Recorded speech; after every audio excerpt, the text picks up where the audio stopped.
Pemirsa, beredar surat permintaan maaf yang ditulis tangan oleh tersangka Irjen Verdi Sambo di jagat media sosial. Dalam surat tersebut, Verdi Sambo menyampaikan rasa penyesalan dan siap bertanggung jawab atas perbuatannya.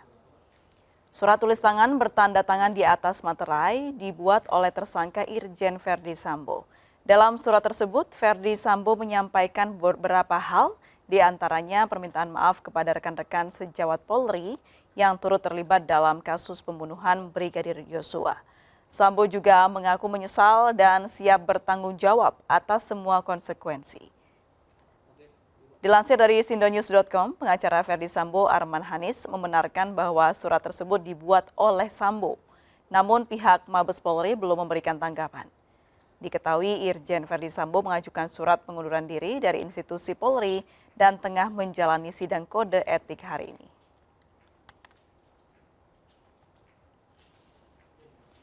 Sementara itu hari ini mantan Kadif Propam Polri menjalani sidang kode etik Polri. Sidang kode etik Polri digelar sekitar pukul 9 pagi tadi. Sambo hadir dengan mengenakan pakaian dinas harian. Menurut informasi yang kami himpun, ada 15 saksi yang dihadirkan. Beberapa di antaranya merupakan perwira, termasuk 2 brigjen polisi.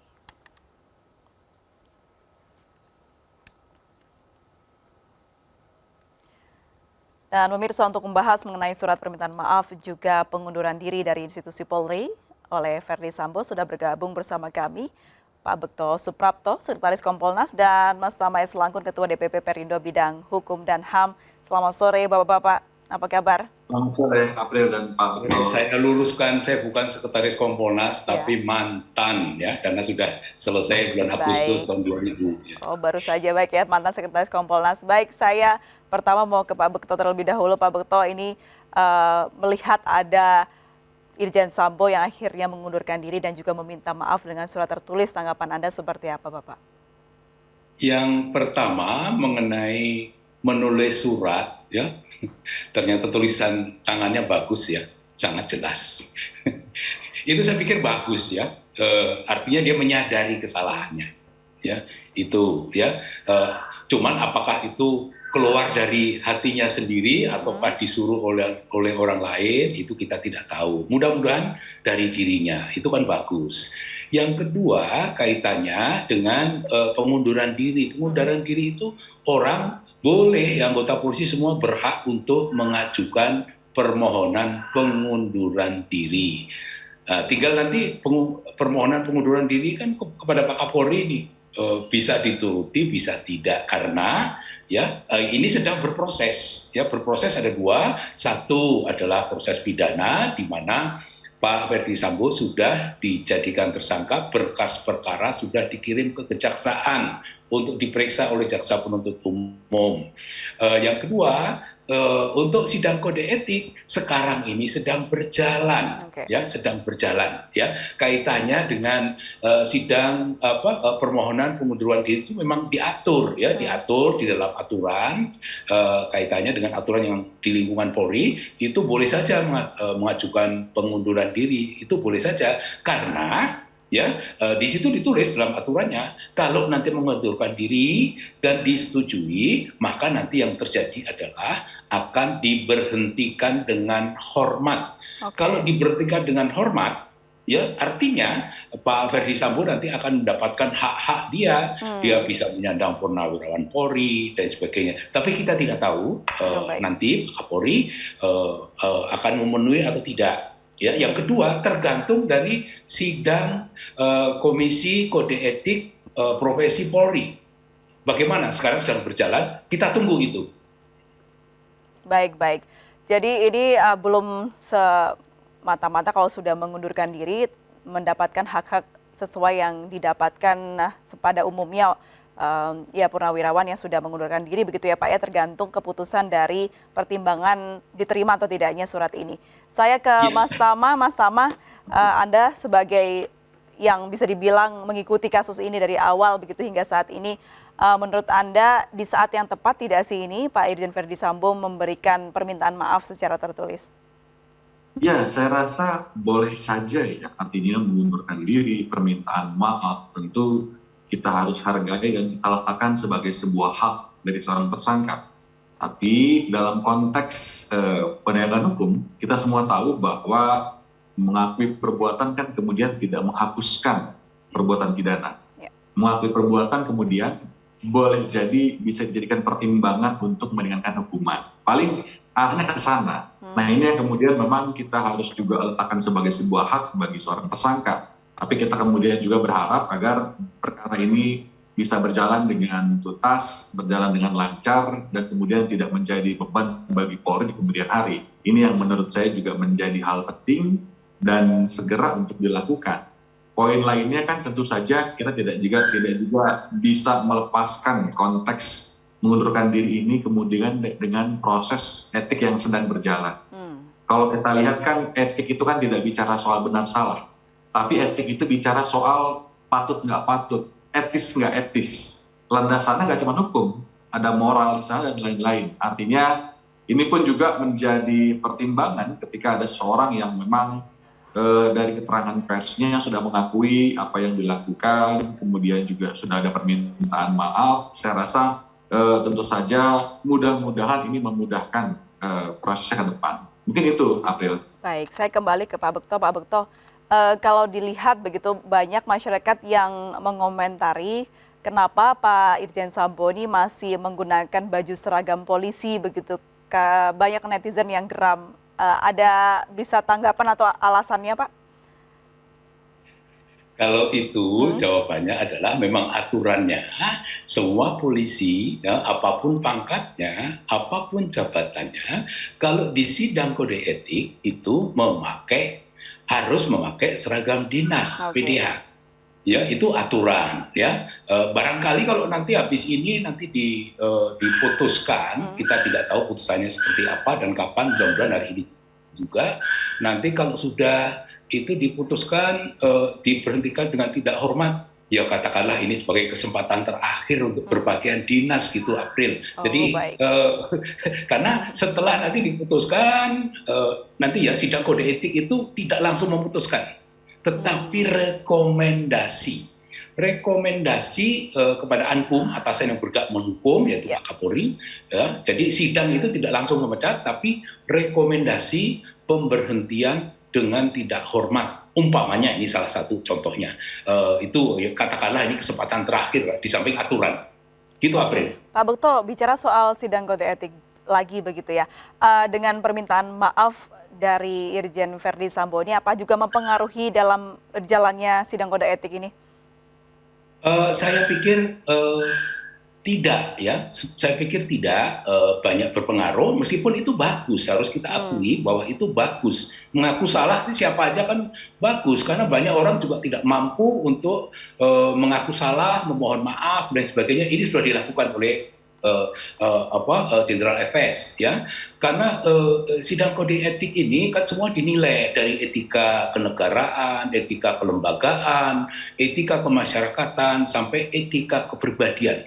Kenapa kok di sidang Komisi Kode Etik ini? Karena Jenderal FS ini dinilai, ya, dia melanggar sumpah waktu sebagai diangkat jadi Polri. Dia melanggar sumpah waktu dilantik menjadi Kadifropam Polri, ya, dan dia juga begitu banyak hal yang dilanggar, ya, sehingga harus disidangkan di dalam sidang kode etik profesi, gitu, April. Baik, saya kembali ke Mas Tama. Mas Tama masih membicarakan mengenai surat permintaan maaf dan pengunduran diri dari Pak Irjen Verdi Sambo ini. Apakah menurut Anda ini sudah karena kepalang basah, ketahuan bersalah baru minta maaf begitu? Karena kan sebelumnya masih mengelak ya. Jadi ini bisa dibenarkan atau tidak sih, Mas Tama, secara hukum? Ya, saya rasa ya masih diperbolehkan ya, karena kan begini. Dalam upaya penegakan hukum maupun penegakan etik, tentu saja setiap orang kan kemudian memiliki hak. Yang saya sampaikan tadi, prinsip-prinsip misalnya soal presumption of innocence dan lain-lain tentu saja menjadi salah satu pertimbangan penting juga. Artinya ketika dia mengaku, ya silahkan saja. Tapi kan tentu saja kalau bicara soal hukum, tentu bicara soal bukti, bicara soal pembuktian. Apa yang diakui oleh para pihak, bagaimana kemudian kesesuaiannya dengan bukti-bukti lain misalnya seperti hasil otopsi yang kemarin sudah keluar, bahkan sudah ada yang otopsi yang kedua, kemudian juga ada pengakuan dari tersangka yang sudah mendapatkan predikat sebagai saksi pelaku atau justice collaborator dan lain-lain. Tentu saja ini akan menjadi pertimbangan terpenting dalam konteks penanganan perkara. Nah, dalam konteks permintaan maaf, saya rasa itu suatu hal yang sah-sah saja, boleh-boleh saja. Setuju dengan Pak Bekto, itu sesuatu hal juga yang memang boleh dianggap baik ya. Artinya silahkan saja itu diletakkan sebagai sebuah hak. Tapi dalam konteks penanganan perkara, saya rasa pengaruhnya tidak akan signifikan sekali begitu ya, karena yang diujikan tentu saja itu akan sangat tergantung dari alat bukti yang dimiliki oleh penyidik dan bagaimana kemudian konteks pengungkapan kasus ini kemudian akan dilakukan secara menyeluruh ya, apalagi juga sudah banyak pihak-pihak yang kemudian juga akan terlibat melakukan pemantauan dalam proses penanganan perkaranya. Demikian, April. Baik, saya kembali ke Pak Bekto. Pak Bekto bicara soal bagaimana status dari Irjen Verdi Sambo ini sendiri, begitu tadi dikatakan Pak Bekto. Jika surat pengunduran dirinya diterima, maka beliau ini akan mendapat hak-hak sesuai dengan bagaimana persyaratan dari orang yang mengundurkan diri, begitu. Kalau dari Pak Bekto sendiri, melihatnya lebih baik seperti apa, Pak? Artinya itu subjektif dari saya ya. Pak Kapolri akan sangat hati-hati. Ya, ini kita lihat ya, tindakan yang dilakukan oleh Jenderal FS ini ya, itu sudah sangat merugikan dinas kepolisian. Bukan hanya kepolisian, purnawirawan Polri yang sudah 25 tahun yang lalu, 15 tahun yang lalu, 10 tahun yang lalu sudah pensiun, itu juga merasa jadi korban. Ini karena mereka semua, termasuk saya ini, merasa memiliki Polri ini. Gara-gara ini dianggap semua orang, semua polisi, pejabat polisi seperti Pak Verdi Sambo ini. Ya, itu yang pertama. Ya, yang kedua kaitannya dengan nanti Pak Kapolri itu akan sangat mendengar dari sidang Komisi Kode Etik ini. Ya, tidak serta-merta hari ini minta mundur langsung diputusi oleh Pak Kapolri mundur. Enggak, Pak Kapolri juga butuh masukan itu yang paling yang paling didengar seperti apa sekarang? Yang paling didengar adalah sidang Komisi Kode Etik yang sedang berlangsung saat ini. Itu yang paling pokok. Jadi nanti setelah itu ada rekomendasi kepada Pak Kapolri, Pak Kapolri akan mengambil keputusan. Berarti diterima atau ditolak. Berarti surat pengunduran diri itu menunggu dari sidang kode etik yang dilaksanakan hari ini, begitu ya Pak Bekto? Tadi ditanya pendapat pribadi saya seperti apa. Itu pendapat pribadi saya, subjektif dari saya, tapi kan saya kan juga 40 tahun di polisi ini, jadi kira-kira paham lah kira-kira apa yang dilakukan oleh Pak Kapolri. Itu apa ya? Berarti itu artinya tadi kalau dikatakan Pak Bekto ini adalah pendapat pribadi Pak Bekto, berarti sebenarnya secara SOP-nya boleh ya Pak Kapolri menentukan ini diterima atau tidak tanpa menunggu sidang etik ini selesai? Saya pikir Pak Kapolri tidak segegabah itu. Ya, Pak Kapolri dinilai oleh seluruh rakyat Indonesia saat ini. Semua mengamati keputusan Pak Kapolri. Pak Kapolri tidak akan segegabah itu. Baik, ada tanggapan Mas Tama? Ya, tentu saja kalau kemudian ditanyakan soal bagaimana pengunduran diri, lagi-lagi dari sisi tersangka itu adalah hak, tapi dari sisi Kapolri tentu saja dia akan super hati-hati karena ini mata banyak sekali yang kemudian tertuju kepada Pak Kapolri. Kita juga kemarin sama-sama menyaksikan berjam-jam Pak Kapolri itu meladeni pertanyaan dari anggota Komisi 3 dan berbagai macam pertanyaan, masukan, dukungan, kritik, saran, dan lain sebagainya. Artinya dari semua aspek kepolisian yang dalam hal ini adalah Kapolri itu betul-betul dilihat.